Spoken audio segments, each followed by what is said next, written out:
I'm just tired of it. And I'm just a guy. I mean, your guys are deal with it all the time. Aren't you tired of it? Oh, we're well beyond tired of it.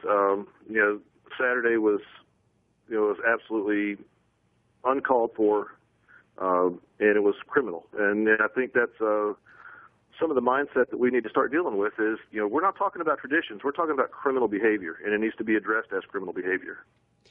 Addressed how? I just talked to Ken Gray. I'm up on Ken Gray, but my unsolicited advice was you kick him out of school. You find out who it was, and you kick him out of school. From your guys' standpoint, you arrest him and you prosecute him. I mean, what is your take on enforcement here? Our take on enforcement is, because of the type of activity that's being engaged in, we're not talking about just a little bit of cheer and a loud party. We're talking about people throwing not rocks.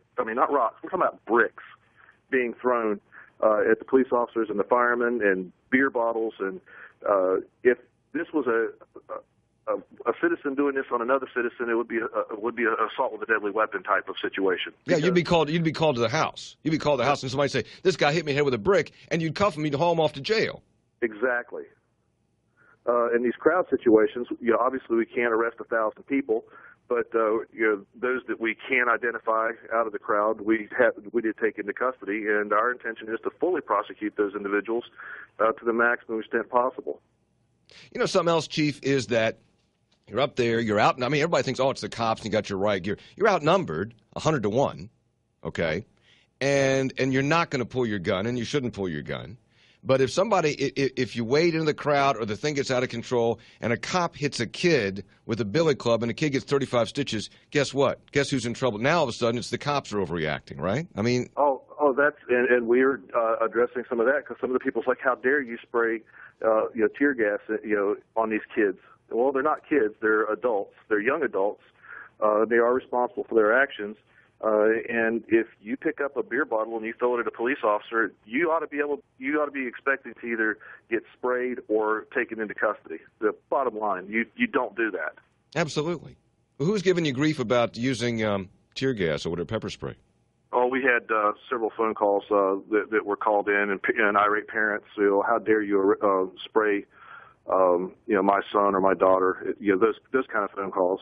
Yeah, those are the same parents that coddle their children and never discipline them, I mean, geez. That's just it honks me off. It's really disgusting. Well, there were things that went on. We actually pre-staged before the game. You were ready? Were you prepared? We were prepared as we could be. We actually had officers that were in on Frat Hill and on High Street and on Grant Avenue, and the crowd got so large and so violent. Ken Tennant was talking earlier that we had 5 or 6 officers and 3 or 4 fire marshals. We had to back out and put on riot gear to go back in. We weren't there in riot gear, and we were there as a presence to try to keep it from getting out into the street. But it grew so fast, so rapidly, so violently that we had to back those officers out, had to call in reinforcements, put on riot gear, and then go back in to retake the streets. What is your solution? Do you have a solution? Well, I don't think there's a silver bullet. I think there's a combination of everything here.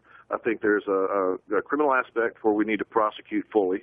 I think there is a accountability aspect with the university.